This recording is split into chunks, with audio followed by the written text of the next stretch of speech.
오늘은 휘심정 조연TV에서 주로 모시는 종교인이 아닌 대기업 CEO 출신 이병남 LG 전 인하원장 댁에 찾아왔습니다. 이제 여기 와 보면은 그 기업 CEO하고는 달리 이 집의 책이 기업 경영학책은 별로 없고 주로 종교 영성 철학책만 워낙 그런 분야에 관심을 가지시고 굉장히 독특했던 게 그때 이제 LG그룹 이제 다니면서 대기업에 다니신 분이 어떻게 이럴 수가 싶게 이제 시민단체라든가 NGO들 또 특히 막 고문 후유증으로 고생하시는 분들 돕는 단체 또 나중에 세월호 이렇게 그런 분들 그 사회 어려움을 겪는 이런 데들을 남모르게 이렇게 많이 도와요. 그래서 제가 아니 대한민국 대기업 다니신 분도 저런 분들이 계신가? 특히 이제 더군다나 CEO까지 하신 분들이 저런 분이 계신가 싶을 정도로 굉장히 이병남 원장님께서 그 이제 얼마 전에 한겨레 신문 주말판에 한 달에 한 번씩 1년 반 동안 이제 글을 연재했어요. 근데 제하고 친해서 한겨레 신문에 연재한 줄 오해할 것 같아서 전혀 저 모르게 어떻게 다른 분이 픽업을 해가지고 연재를 했다. 그래서 우리 삶에서 이제 어떤 그 개인적인 삶도 중요하지만 마음의 평화도 중요하지만은 큰 축이 일과 직장이기 때문에 그렇습니다. 일과 직장에서도 일 자체보다도 인간관계나 이런 면에서 스트레스나 이런 것 때문에 사람이 엄청나게 고통을 받고 어떻게 인간관계를 해야 될 것이냐 그런 점에 있어서 굉장히 많은 분들이 이제 고민을 하는데 이제 그런 부분에 대해서 구체적으로 굉장히 이제 그 말씀을 구체적인 예화를 들어서 해주셔서 사람들에게 실질적으로 도움이 많이 된다는 얘기를 들었어요. 그래서 회사에서 안녕하십니까 이 책을 읽는 내용을 가지고 한번 우리 이병남 원장님께 여쭤보도록 하겠습니다. 회사에서 그 동료, 상사, 이제 후배들과 손발을 맞추고 협업을 하는 게 보통은 이제 비효율적으로 느껴질 때가 많죠.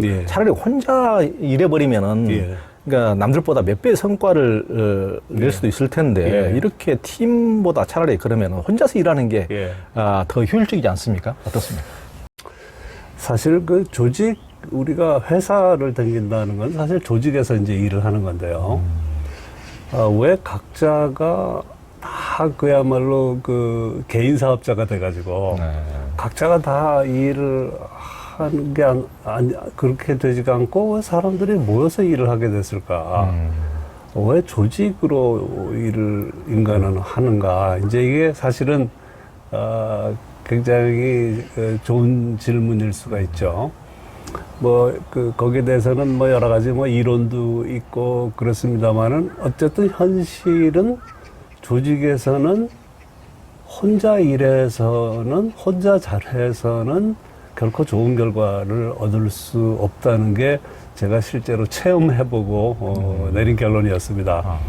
제가 대학에 있을 때는 여러 가지 이론도 이렇게 접하고 이래서 그 개인이 아니라 조직으로 일을 하는구나 이런 생각도 했지만 제가 사실 교수로 있을 때는 사실은 자영업자나 마찬가지거든요.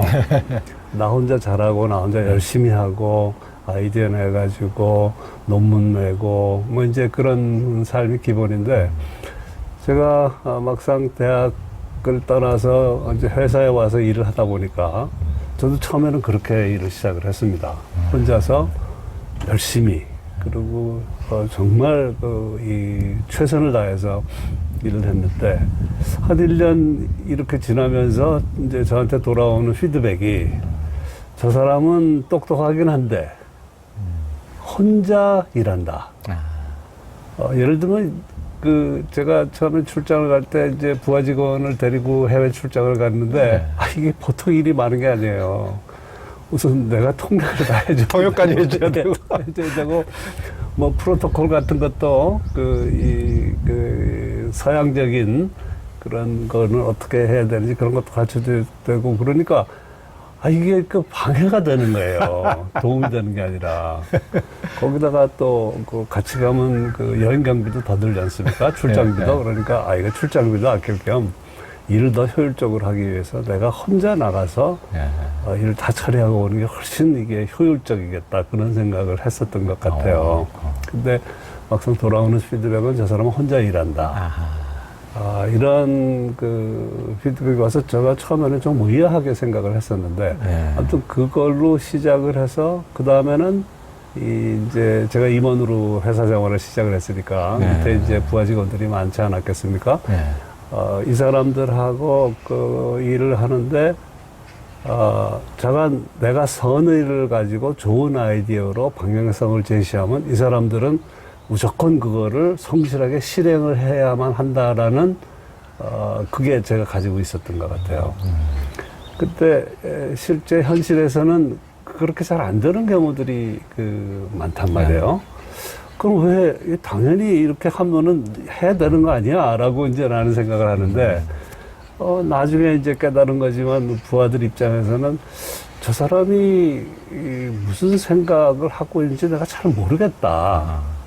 그런 경우도 있을 수 있고, 저 사람이 기대 수준이 너무 높아서 내가 도저히 그거를 쫓아갈 수가 없다 하는 어떤 그런 자존감을 느끼는 그런 경우도 있었던 것 같고, 그래서 제가 여러 해 이제 그거 가지고 이렇게 회사 안에서 고심을 많이 했었는데, 결국 내린 결론이 회사는 회사뿐만이 아니라 사실은 모든 조직은 NGO들 포함해서 혼자 해서는 되는 일이 결코 없다라고 저는 결론을 내리게 됐습니다.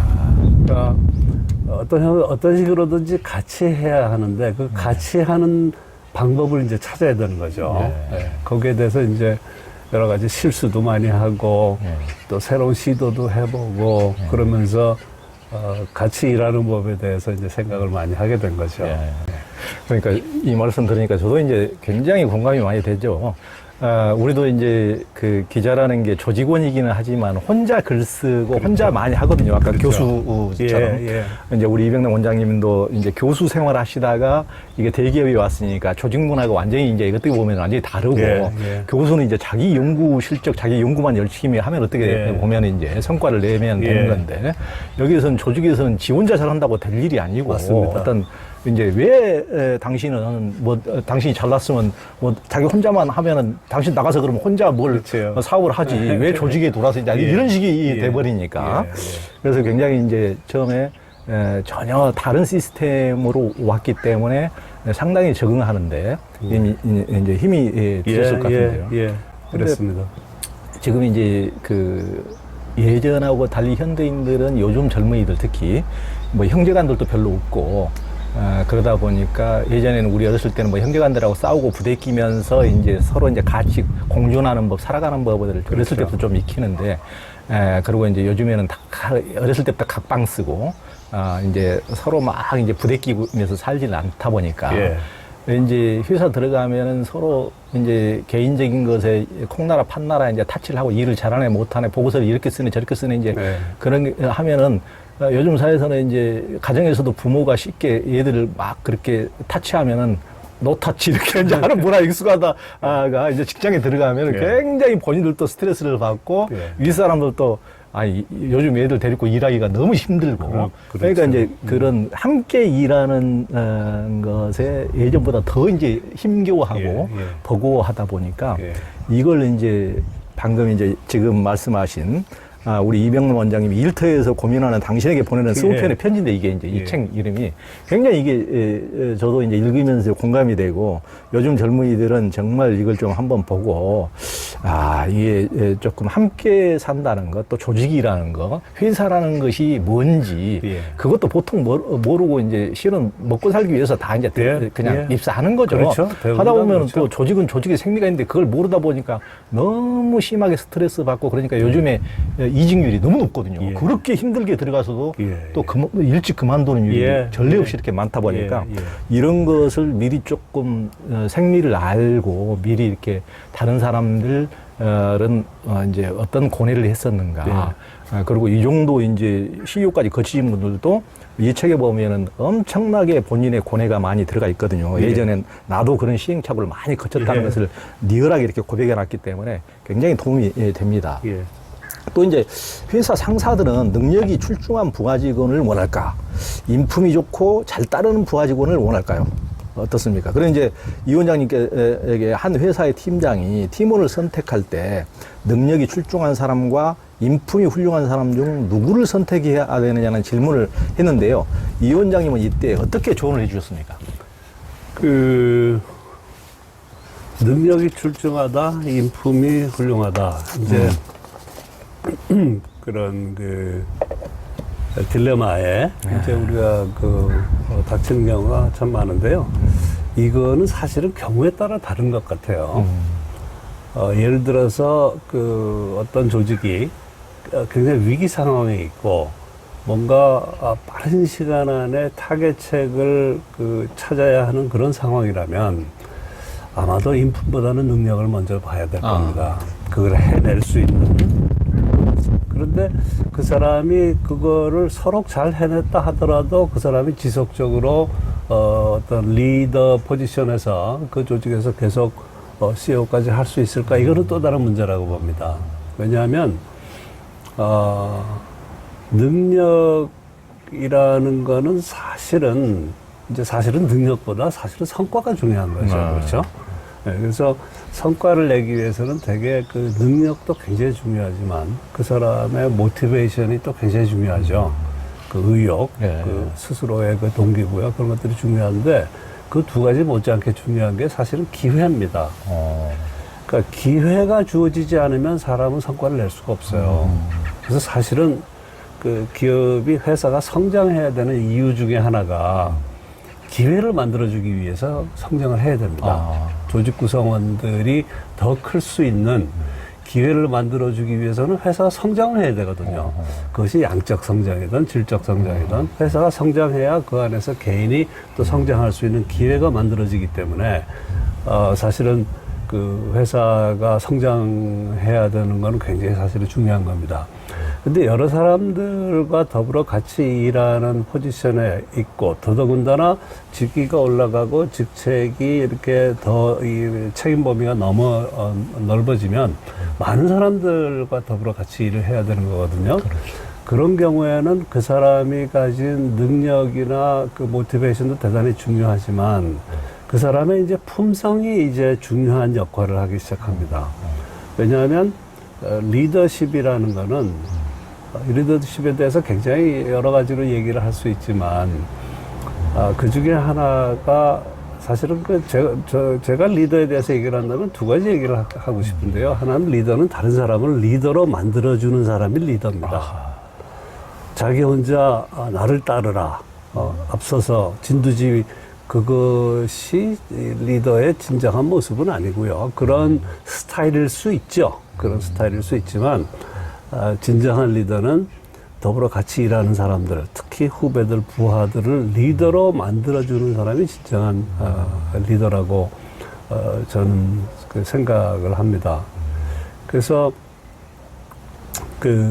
이런 리더가 되기 위해서는 사실은 리더가 된다는 것은 성격 개조를 하는 거라고까지 저는 생각을 합니다. 성격 개조. 뭐 타고난 리더 뭐 이런 얘기도 하지만 사실은 그 사람의 성품도 중요하지만 그것이 현실에서 어떻게 구현되고 실현되느냐가 굉장히 중요한 것인데 리더가 되기 위해서는 거쳐야 할 내적인 전환의 고비들이 여러 개가 이제 옵니다. 그거를 이제 자기가 만들어내야 되는 거기 때문에 이제 저는 성격 개조라고까지 얘기를 하는데요. 이 성격 개조를 또 아무나 잘 못하죠. 워낙 어려운 일이니까요. 쉬운 일이 아니죠. 정말 어려운 일이죠. 네. 근데 그거를 해내야 진정한 이제 리더라고 말할 수가 있는데 그래서 그 사람의 성품이 대단히 중요합니다. 그래서 능력이라는 것도 대단히 중요하죠. 예를 들면 회사에서 실제로 이렇게 중간 관리자로 있다가 이제 임원으로 승진을 하게 되는 경우들이 있지 않습니까? 그런데 중간 관리자로 할 때 굉장히 잘했어요. 그러니까 이게 똑똑하다, 일 잘한다. 그래서 이제 임원을 시켰는데 임원 초기에는 잘해요. 그러니까 주니어 임원 시절에는. 근데 이 사람을 또 예를 들어서 부사장 레벨까지 이렇게 또 승진을 시켰는데 형, 이게 문제가 많이 생기는 거예요. 조직 안에서. 그런 경우에 보면 되게 이 사람의 능력이 갑자기 떨어져서가 아니고 이 사람의 리더십에 문제가 있는 경우들이 대부분입니다. 그래서 주니어 때는 사실은 능력이 굉장히 중요한 건 사실입니다. 그러나 많은 사람들을 책임져야 하는 리더 포지션에 갈수록 그 사람의 성품이 중요해집니다. 왜냐하면 그러한 성품을 갖추지 않으면 리더 역할을 제대로 할 수가 없기 때문이죠. 그래서 그 중요한 질문인데 둘 중에 어느 하나가 더 중요하다가 아니고 그 조직의 상황에 따라서 이걸 봐야 된다. 근데 한 가지 중요한 것은 윗 포지션으로 갈수록 그 사람의 성품이 중요하다. 그렇게 저는 말씀드릴 수 있겠습니다. 이병남 원장님은 이제 필요한 모든 자질을 갖추었더라도 이제 가능하면 팀원으로 뽑지 말아야 할 사람으로 시니컬한 사람을 들었는데 왜 그렇습니까? 냉소적인 사람은요, 시니컬한 사람, 냉소적인 사람은 어떤 문제가 생겼을 때 다 그걸 남 탓을 합니다. 그리고 기본적으로 굉장히 부정적입니다. 그러니까 긍정 에너지를 찾아보기가 어렵죠.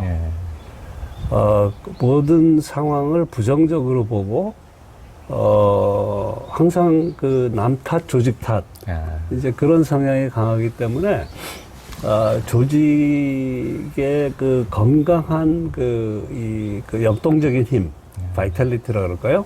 그런 것들을 만드는데 굉장히 방해가 되죠. 시니컬한 사람은. 시니컬한 사람이 굉장히 유능할 수도 있습니다. 시니컬한 사람이 아주 재주가 출중할 수도 있습니다.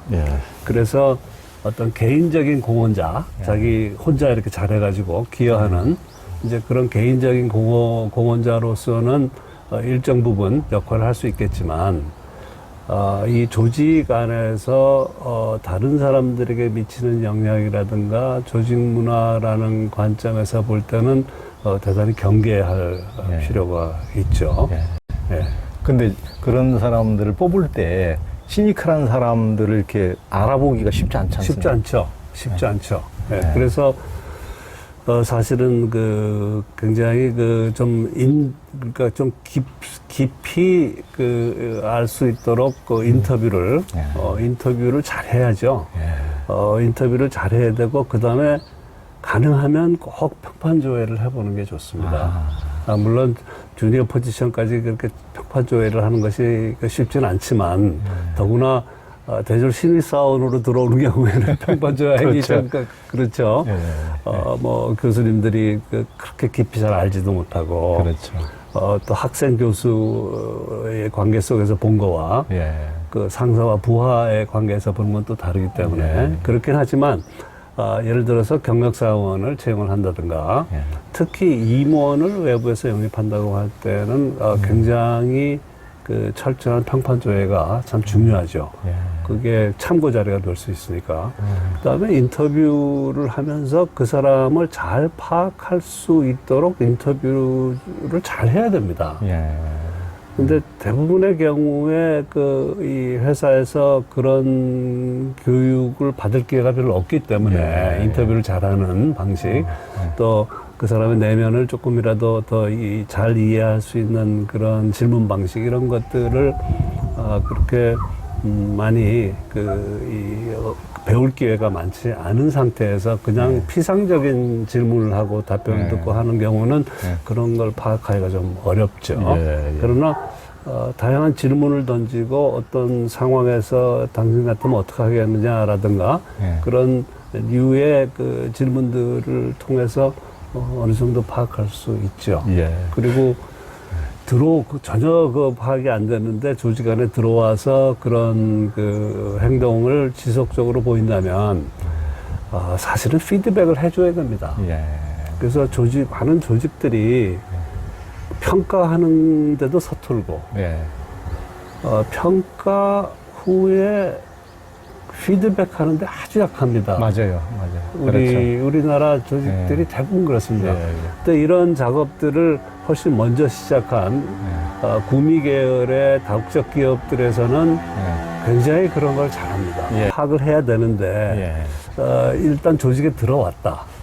들어왔는데 거기에서 이렇게 중간에 그런 문제가 생기면 피드백을 해주고 또 코치를 해주고 해야 되는데 그게 지속적으로 개선이 안 되면 헤어져야 돼요. 예.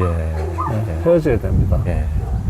개인이 살다가 부부가 이혼도 하는데 회사에서 조직 구성원과 회사가 헤어지는 것이 그거 자체가 별 문제가 사실은 될 일이 아니죠. 평생 직장이라는 것은 그러니까 그 생각부터 사실 해야 되는데요. 왜 직장을 다니는가? 혹은 왜 아까도 처음에도 얘기가 나왔지만 왜 우리는 조직에서 일을 할까? 조직에서 일하는 거는 더불어 함께 일하는 건데 더불어 함께 일하면서 그 조직의 기운을 해치는 그런 경우라면 그것이 지속되면 그 조직을 보호하고 나머지 조직 구성원들을 보호하기 위해서 그런 사람들은 이제 다른 길을 찾도록 사실은 이끌어줘야죠.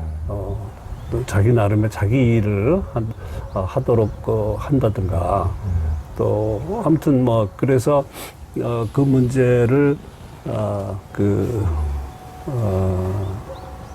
잘 처리를 해야 되는데 또 적지 않은 경우에 보면 차마 어떻게 내버리냐 또 이제 이런 정서들이 있는 조직들도 많이 있어요. 아마 난프로핏 쪽에 그러니까 시민단체나 이런 쪽에 그런 경향들이 조금 더 많은 것 같은데 좋은 마음이죠. 우리가 같이 일하다가 어떻게 내보내냐. 근데 그거 잘 생각해야 됩니다. 왜 우리가 같이 일했는가? 무엇을 위해서? 그런데 특히 그런 조직의 장들은 이게 정말 내장이 끊어지는 듯한 아픔을 견뎌내면서 조직을 보호하고 발전시킬 책임이 있는 사람이거든요. CEO라면. 그래서 그런 경우에 따라서는 그런 용기를 낼 필요도 있는 거죠. 그 시니컬한 이 대목이 굉장히 저도 이제 공감이 많이 되더라고요. 어느 조직에서나 일해보면은 이제 시니컬하고 늘 이제 비판적으로. 그러니까 이제 공개적인 자리에서 그걸 자기 의견을 내는 것은 저는 이제 좋다고 생각하는데 그럼요. 그런 자리가 아니고 꼭 뒤에 가가지고 굉장히 이제 시니컬하게 뒷담화를 이제 하는 그게 이제 일종의 버릇이고 습관인데. 맞습니다. 이제 그러다 보면은 동료들이 이제 그런 사람들이 있으면은 일시적으로는 카타르시스를 느끼고 굉장히 자기 대신에 그런 것을 까주니까 그런 식으로 시원한 어떤 해방감을 느끼기도 하지만은 이제 나중에 보면은 누구나 어떻게 보면은 조직원으로서 나름대로 각자가 나름대로 최선을 다하고 없는 힘까지 쥐어짜서 자기 나름대로는 잘해보려고 하는 사람들이 많은데 그걸 힘이 팍 빠지게 만들어버려요. 그냥 타이어에 빵꾸를 낸다고 그럴까? 그런 식으로 그냥 굉장히 힘이 빠져버리게.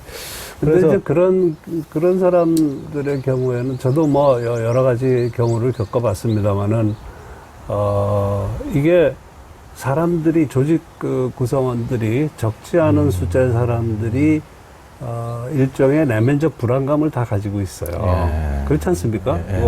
야, 내가 좋은 평가를 받고 있나? 내가 과연 팀장 승진이 될까? 내가 뭐 부장 승진이 될까? 내가 임원이 될 수 있을까? 뭐 그러면서 늘 평가받고 있다는 그런 프레셔가 있고 그러니까 기본적으로 사람들이 일종의 불안감이라고 할까요? 어떤 경우에는 이 근거 없는 이 열등감 같은 걸 가진 사람들도 적지 않아요, 보면.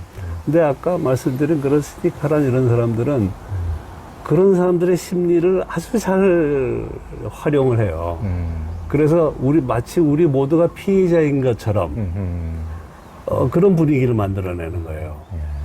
냉정하게 객관적으로 보면 피해자가 아니거든요.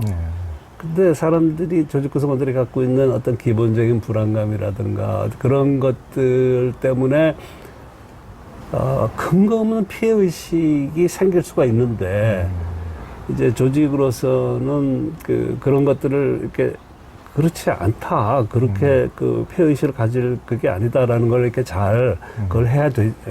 이제 설득을 하고 사람들이 안정감을 가질 수 있도록 그 도와줘야 되겠지만 그런 피해의식들을 조장하고 그런 부정적인 분위기를 만들어내는 사람들은 사실은 그 사람의 마음속에는 자기의 퍼스널 어젠다가 있어요. 이게 무슨 사회 정의를 위하고 조직 내 정의를 위해서 이런 이런 걸 우리가 그때 둬서 봐야 되겠냐 뭐 이렇게 굉장히 그런 식으로 하지만 사실은 그 사람은 자기의 개인적인 욕구가 있는 거예요. 자기가 하고 싶은 일만 하고 자기가 하고 싶은 방식으로만 하고 싶은 거예요. 근데 그게 안 되니까 네, 이제 그런 점이 있는 것 같아요. 그래서 그 대부분의 옆에 동료들이 분명히 저건 아닌데 싶으면서도 본인한테 그렇게 직접 피드백을 잘 못 해줘요. 하기가 참 어렵죠. 같이 동료 사이에서. 안 해주기도 하고. 그리고 일단 윗사람하고 비교하면 우리는 동료고 동지고 저 윗사람하고 우리는 대적해야 될 우리다 뭐 이런 식의 기본적인 그 위계 속에서의 그런 심리적 구도가 만들어지잖아요. 그러니까 거기서 누가 이건 아니냐 그건 아니잖아 라고 이렇게 할 수 있는 사람은 굉장히 드물죠. 굉장히 드물죠. 그러니까 그게 이제 직장 생활뿐만 아니고 가령 그 단기간의 여행이나 이제 삶의 여행도 똑같은 건데 여행을 해보더라도 예를 들면 뭐 이제 10일 코스에 무슨 뭐 유럽 여행을 계획을 한다 그러면 이제 한 30명이 참가를 해서 같이 뭐 한 버스에 타고 30명이 타고 이제 여행을 한다.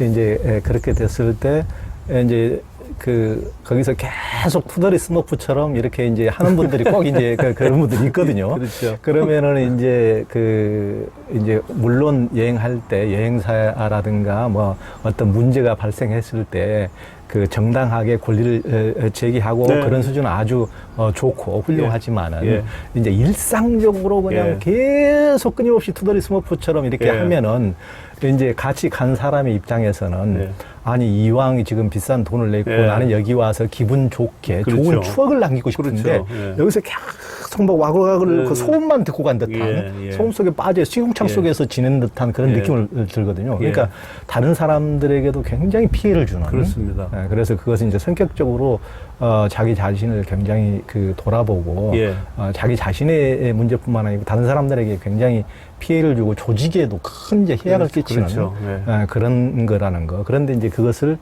성격적으로 그런 분들이 스스로 이렇게 깨우치고 이렇게 하는 사람들을 참 쉽게 보기가 어려운 것 같아요. 참 어려운. 쉽지 않죠. 어려운 일입니다. 그런 분들, 그런 경우에는 제가 이렇게 경험해 보기로는 굉장히 어떤 어려움이냐면은 자기 성찰 능력이 굉장히 떨어져요. 하버드의 하워드 가드너 교수가 제청한 다중지성 이론이라는 게 있지 않습니까? 8가지 지성의 종류를 얘기를 하죠. 우리가 보통 얘기하는 애널리티컬 스킬, 분석적인 기능, 수학이라든가, 논리적인 어떤 그런 거 외에도 체육지능도 있어요. 몸을 잘 움직이는.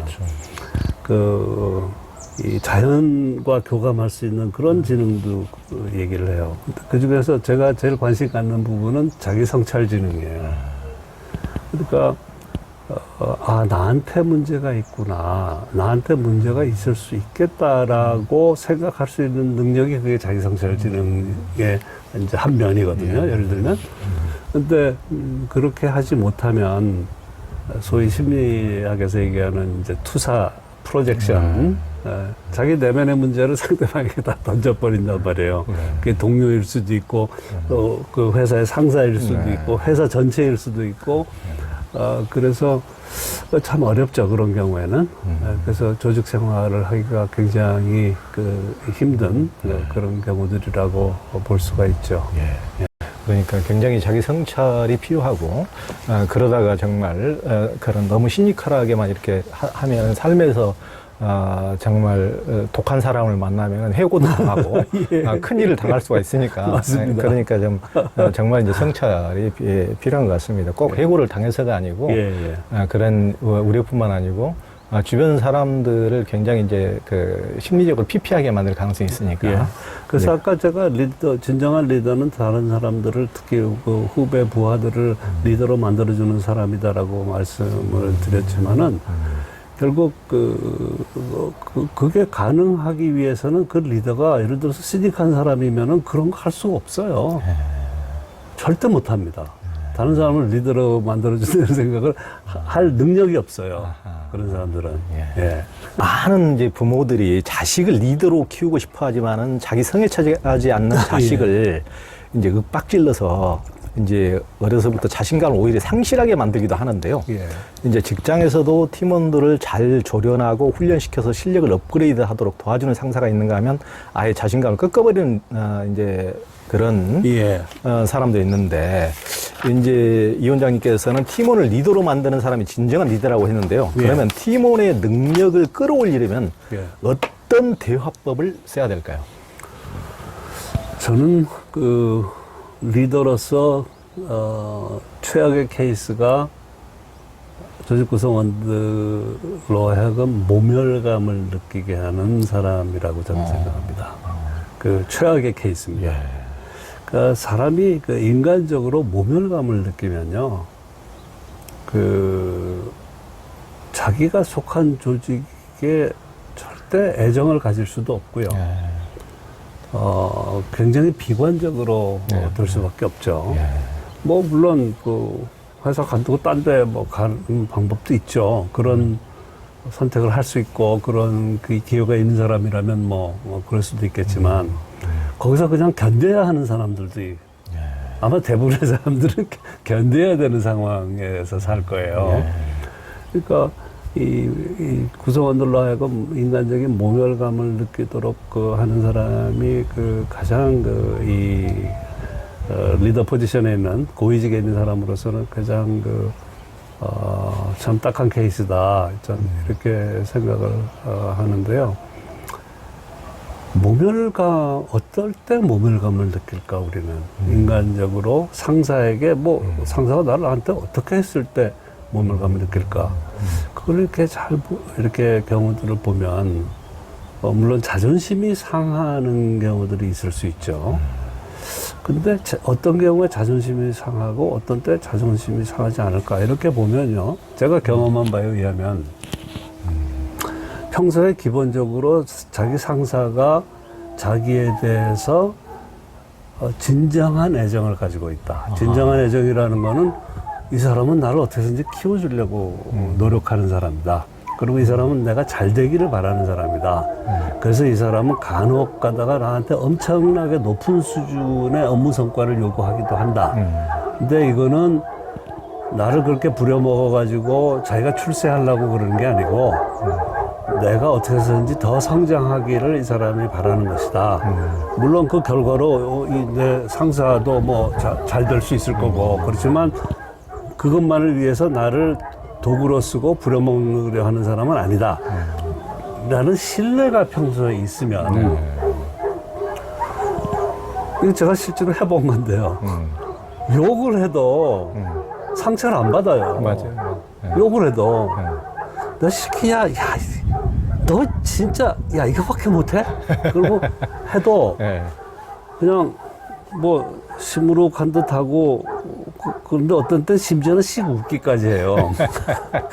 그게 왜 그런가 하면 기본적인 신뢰가 있기 때문에. 그렇죠. 그게 중요해요, 아주. 그야말로 이제 우리 편하게 쓰는 말로 그냥 조인트를 까도 이게 상처가 안 돼요. 그게 그럴 수 있는 거는 평소에 기본적인 그 사람에 대한 신뢰가 있기 때문이거든요.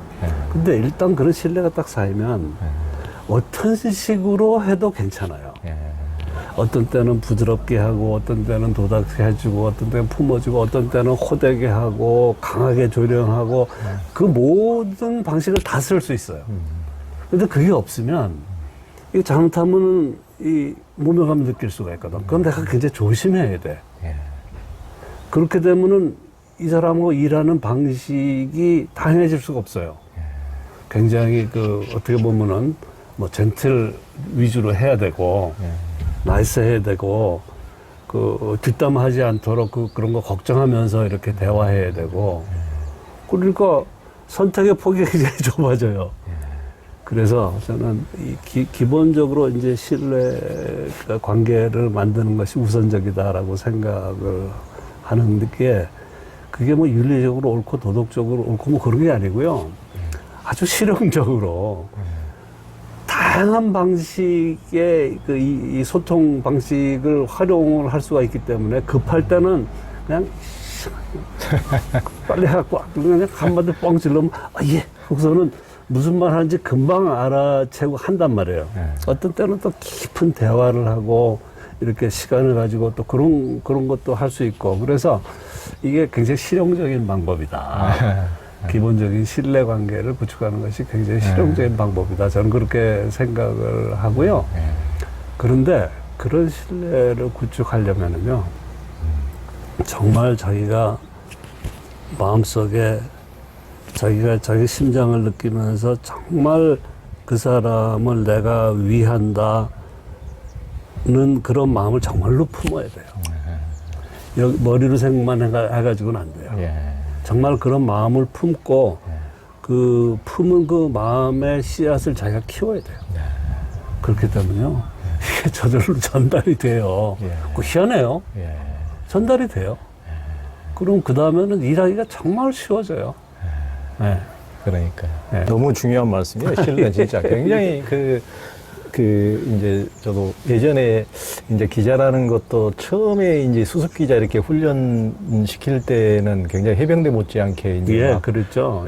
그때 요즘은 이제 좀 분위기가 달라졌습니다만, 저 때는 육두문자가 난무하고 그냥 막 욕을 하루라도 안 들으면 오히려 왜 오늘 이상하지 그러면서 욕을 들어야 하루가 지나가는 게 오히려 빠따 안 맞으면 잠이 안 오히려 욕을 들어야 편하다고 할 정도로 그 정도로 하여튼 험하게 이렇게 지냈는데, 그런데도 불구하고 이렇게 이제 캡이 이렇게 굉장히 애정을 가지고 이렇게 하는 것을 또 나름대로 알기 때문에 그렇게 욕을 먹으면서 이제 버티는데, 그렇지 않은 경우 이제 다른 경우에 예를 들면은 뭐 이제 같은 리더라고 같은 리더가 아니고 상사 중에서도 예를 들면 어떤 편견을 가지고 외모를 가지거나 성별을 가지거나 학벌을 가지거나 뭐 고향을 가지거나 그런 어떤 편견을 가지고 무슨 사람의 어떤 그런 뭐 편견을 가지고 상대방에게 어떤 그런 식으로 나쁜 얘기를 할 경우에는 이제 신뢰가 무너져 버리기 때문에, 어떤 그분이 아무리 그 나이스하게 다른 얘기를 해도 더 가증스럽게 보이고, 이게 더 이제 일 자체가 위선이라는 게 금방 파악이 되고 들어오지가 않고, 굉장히 그런 경우가 많으니까 굉장히 이제 그런 기본적으로 인간에 대해서 갖춰야 될 A랄까, 그런 것들을 이제 갖춘 상태에서 이제 신뢰를 가지고 일을 한다면은 이제 뭐 이렇게 아까 말씀하신 것처럼 기본적으로 신뢰만 탄탄하다면 어떤 강론이 약간 누구에게나 인간은 실수를 할 수 있는, 윗사람도 실수를 할 거, 아랫사람도 실수를 할 수 있는 그 자체가 크나큰 문제가 되지 않을 수도 있다는 거죠. 맞습니다. 이게 조직 생활에서, 그래서 내가 상사기 때문에 밑에 부하들이 보고 있는 걸 내가 못 보는 경우들이 꽤 많아요. 사실은 우리가 산에 정상에 올라가면 모든 등산로가 다 보이고 그래서 가는 것이 중요하다 이런 얘기들도 하지만, 사실은 현장에서 일어나는 일들을 윗사람들이 다 알 수가 없어요. 현장에 있는 사람이 가장 잘 알아요. 그렇기 때문에 실수할 수가 있어요. 그러면 바로 지체 없이 바로 부하 직원한테 사과를 해야 돼요. 내가 이거 놓쳤다. 내가 실수했다. 미안하다. 하고 바로 인정을 하고, 그랬을 때 또 신뢰가 생기는 거거든요. 그렇죠. 그런데 아무튼 제 생각에는 제가 무슨 리더, 조직에서, 기업에서, 회사에서 리더가 무슨 도덕군자가 돼야 된다는 얘기 전혀 아닙니다. 전혀 아닙니다. 그게 아니고요. 어떻게 하면 우리가 더불어 같이 일을 하면서 지속 가능한 성과를 계속 만들어낼 거냐. 저는 그 답은 사람에게만 있다고 생각을 해요. 더불어 같이 일하는 사람들이 긍정적인 기운을 가지고 창의적으로 일을 할 때 그게 가능한 것이지. 그렇지 않으면 전 다른 방법이 없다고 생각을 하거든요. 그렇기 때문에 이 리더들이 어떤 방식으로 조직원들하고 소통하고 신뢰관계를 쌓는 것이 왜 중요한 것인가. 이게 도덕 윤리적으로 옳고라서가 아니고 그 차원은 다른 차원이고 이게 제대로 조직 안에서 더불어 같이 일하고 함께 성과를 낼 수 있기 위해서 가장 중요한 것은 바탕은 이제 신뢰. 아까도 말씀드렸지만 그게 구축이 되면 굉장히 다양한 방식을 쓸 수 있기 때문에 네. 소위 나의 자유도가, 리더의 자유도가 굉장히 넓어지는 거예요. 그렇죠. 네. 예.